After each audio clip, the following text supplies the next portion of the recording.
This is how to replace a 2006 Honda Pilot battery.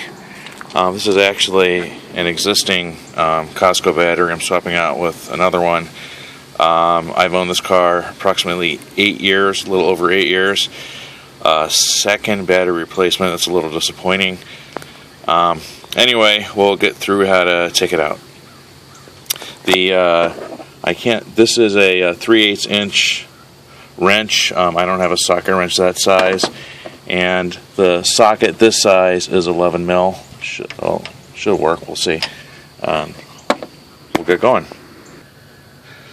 So it is super rusty, corroded. So I sprayed a tiny bit of WD-40. I don't want that getting anywhere else around the engine.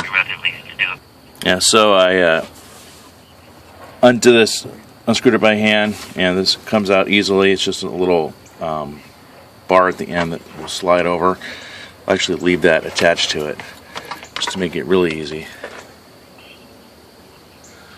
Also of interest, I don't know if it's supposed to be like this, but when I loosened this piece, the other side became loose, and I just slid it right out. So this whole bar to hold it down is now completely loose. Now when you undo these, according to other YouTube videos, you undo negative, the black side, first, then the positive side second. That's to take it out. To put it back in, you do positive first, negative second. And how do you tell what's positive? 1, red is positive. 2, there's a little plus sign. That's also the positive side. And make sure when you put it back in, it's positioned the same way, and that's the negative side.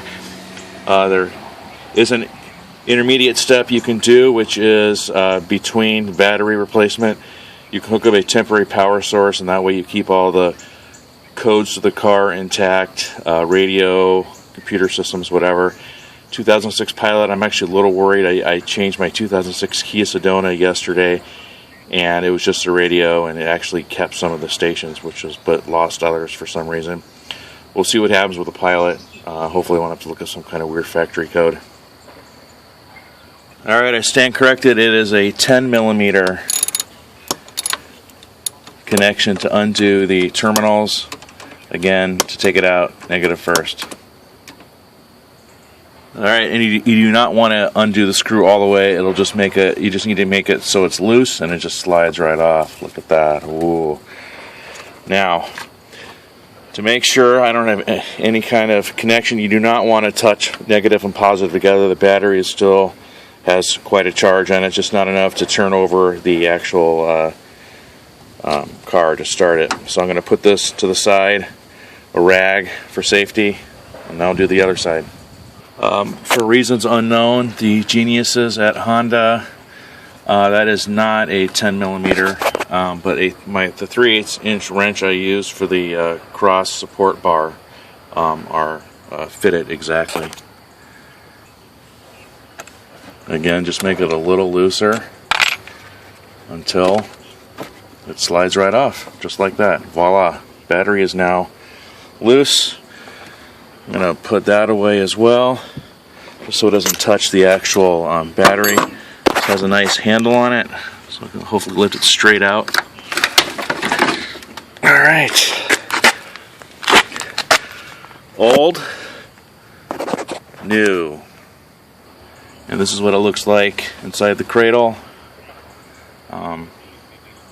Pretty gross, dirty, whatever. I'm not going to clean it out. I am going to keep this end hooked in just because it looks difficult. Might be hard to reach down and figure that out, so we'll leave that hooked in there. Hopefully we'll be able to still pull the clamp thing over. Now you want to keep the battery vertical at all times. This side facing up. You don't want to have any kind of battery acid leaking out. So we'll do that. Be very careful putting a battery in. They're extremely heavy. I also scratched out the year a month, purchased. That's actually relevant because I am going to try to get a warranty claim on the prior Costco battery. We'll see if they did that on the other one. But this is September 2014. And of course, the year and month are not scratched out on this one, so I don't know when we bought the thing. And Costco has no record of us buying a battery. Bummer. Alright, it's in. kind of wobbly for some reason. I don't know why, but I took it out and put it back in. It does not have a handle, so it's kind of a bitch to put in there, but we'll clamp it down. Alright, so I just simply move this bracket over. I'm going to just slide this thing down here to hold it in, and then we'll tighten it down. Alright, and I'm just hand tightening the screw to get it tight. It's very easy. And by the way, I'm rushing to get to work for a meeting, so this is a pretty fast and easy job to do yourself. Don't need to pay a mechanic to do this. We'll actually see if the car starts okay in a sec. Again, tightening the 3/8.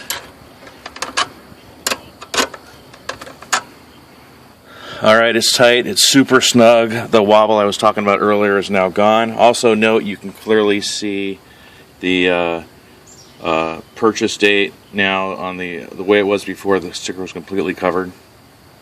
So now we'll reattach. These plastic caps come off.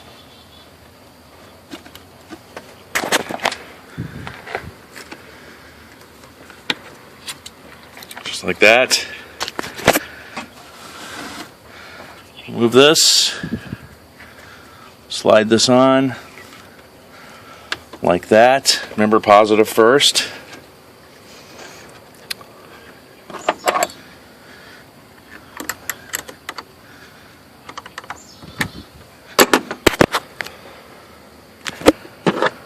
Tighten it quickly.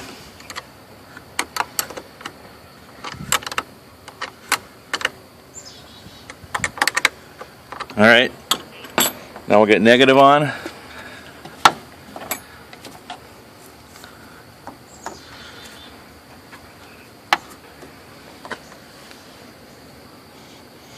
Oh, shit, the plastic thing's on, duh. Alright, we'll tighten it. Then we'll start it in a sec. Alright, connections are tight. Now we'll start the car. Hopefully it starts. Alright. Started. The big test is the radio. Enter code. Just as I was worried about. Well, at least the car starts.